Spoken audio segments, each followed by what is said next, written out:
Some decisions change a company's future, but some shake an entire trillion-dollar market to its core. And this is one of them. Welcome to Meta Crypto Insights, where we explore the boldest, wildest, and most game-changing moves in the world of crypto. Today's video isn't about just another token or a short-lived pump. It's about a silent shift, one where publicly traded companies are quietly stacking a new asset, Solana, with a level of conviction no one saw coming. This is no longer just about Bitcoin, and it's no longer a game for early adopters. This is the moment when major players start choosing sides. Some call it vision. Others say they're gambling everything, their name, their reputation, even their company, on something that could collapse at any moment. But with hundreds of millions, even billions, being poured into Solana, only one question remains. Will you watch from the sidelines? Or will you move before the next wave explodes? It all started with a single decision, one that made Wall Street question what money really is.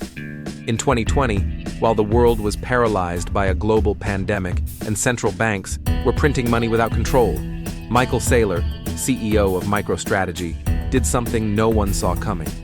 Instead of keeping hundreds of millions of dollars in cash on the company's balance sheet, he converted all of it into Bitcoin. Not because he was a tech evangelist, but because he believed that cash was dying, and Bitcoin was the last place left to store value. He used $250 million to buy over 21,000 BTC. Wall Street was stunned. The media called it reckless. But Saylor didn't stop. He kept buying, through market crashes, through volatility, with debt and bond offerings. By 2024, MicroStrategy had amassed more than 500,000 Bitcoin. Saylor stepped down as CEO, rebranded the company to simply Strategy, and declared it the world's first Bitcoin treasury company. At that point, MSTR stock was no longer valued like a software firm. It had become a proxy for Bitcoin, and it rallied every time Bitcoin did. But the real impact wasn't in the stock price. It was in what came next.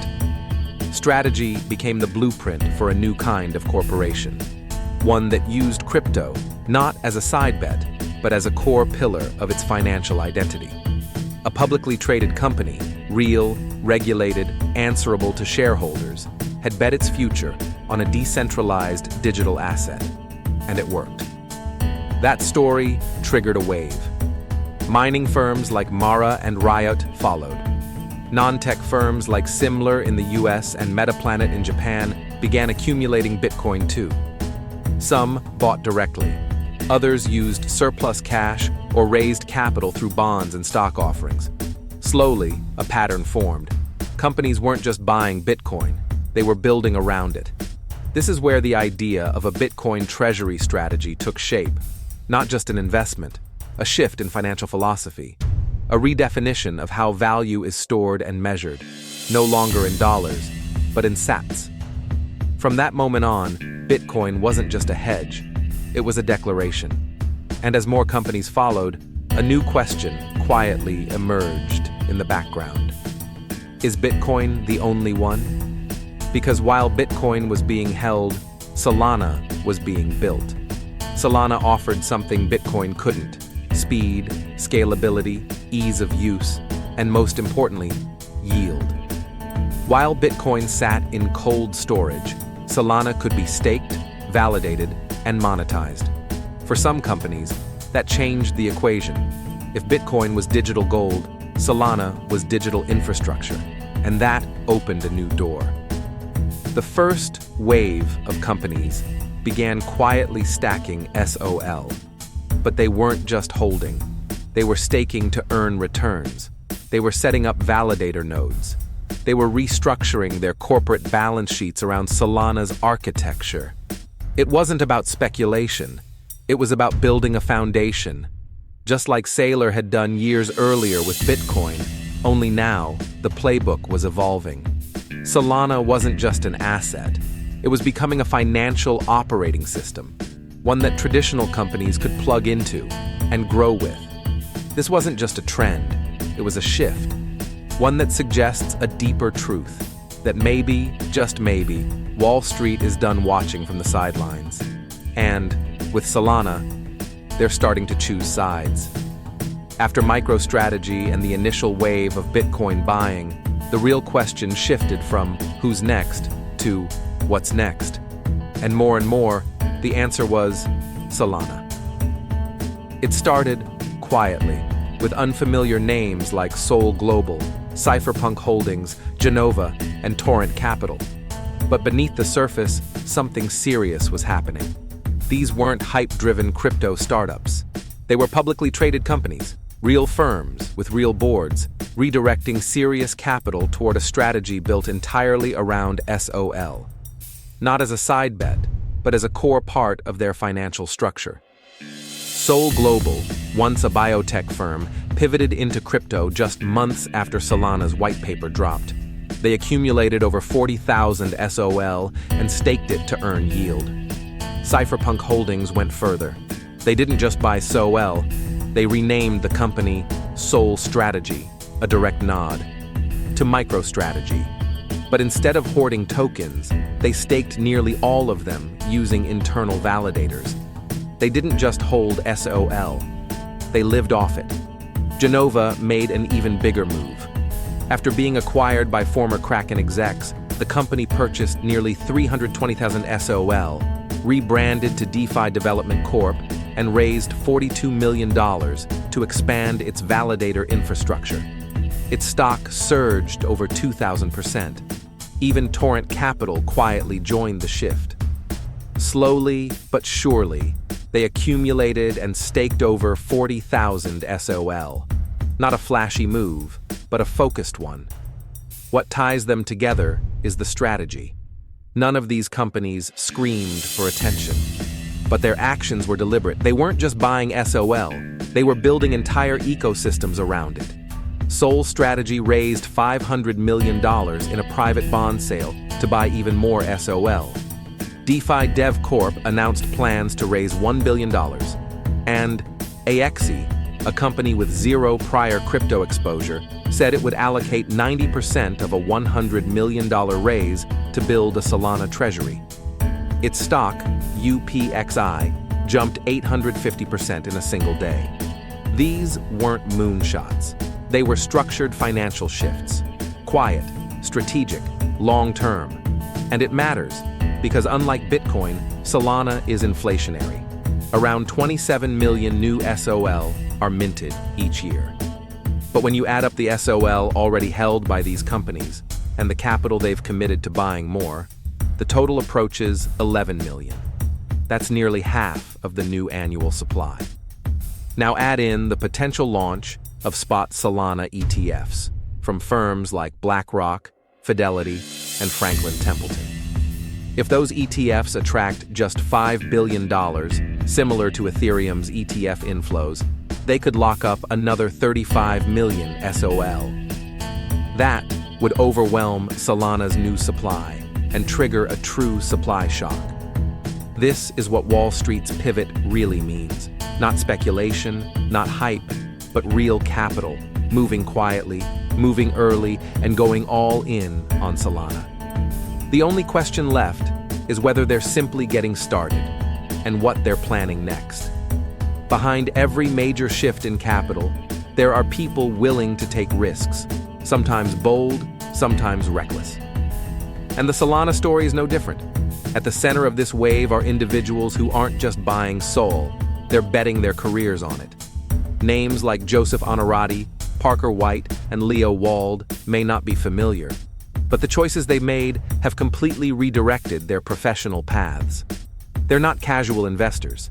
They're former Kraken executives, biotech leaders, Wall Street insiders, people who could have played it safe but chose not to. Onorati didn't just take a board seat at Genova, he restructured the entire company, raised millions, and transformed it into DeFi Development Corp. Parker White, once Kraken's chief engineer, didn't launch a new crypto startup. He rebuilt the company's infrastructure around Solana validators. Leo Wald renamed Cypherpunk Holdings to Sol Strategy, and shaped an entire financial roadmap around Solana. These aren't people talking about blockchain in theory, they're running it. And when you anchor real assets like equity, bonds, validator income, and treasury flows to SOL, you're no longer holding a token. You're holding a corporate-grade asset. But this isn't a risk-free gamble. When an executive ties their reputation to a single asset, the upside can be massive, but the downside can be total collapse. That's what makes this movement so fascinating. It's not just financial strategy, it's conviction. The same kind of conviction that made Michael Saylor step down as CEO to go all in on Bitcoin. But this time, the play is even more complex, because Solana isn't just an asset, it's an ecosystem. And these people aren't just buying a coin, they're investing in a living, evolving protocol with bugs, outages, and legal uncertainties still in play. Which is why we can't ignore the risks no one wants to talk about. As much as people believe in Solana, the truth is that the network has faced multiple outages in the past. For retail investors, those are just frustrating. But for companies staking millions and relying on validator uptime for cash flow, they're existential threats. If a validator goes down, the revenue stops. If the network stalls, transactions freeze. And unlike Bitcoin or Ethereum, battle-tested over years, Solana is still young, without the institutional muscle to handle large-scale failures. Then comes the legal minefield. The SEC has hinted at tighter regulation around proof-of-stake assets. Bitcoin has the commodity label. Solana doesn't. For public companies, that's not a minor issue. That's a compliance nightmare waiting to happen. If SOL is ever declared a security, every firm holding it will have to overhaul its accounting, disclosures, tax filings, and reporting structures. That's not just messy, it's chaos. So why are they still buying? The short answer, yield and belief. Bitcoin doesn't generate cash flow, Solana does. For companies sitting on idle capital, staking SOL at 6 to 7% a year is a compelling alternative. But it's more than yield. The deeper reason, the one they don't write in shareholder letters, is that Solana feels like early Ethereum. Fast, cheap, developer-friendly, with a growing ecosystem and a clear trajectory. For these decision makers, SOL isn't just a purchase. It's a bet on the architecture of future finance. And most importantly, they believe it's still undervalued. That's why they're raising hundreds of millions to buy now.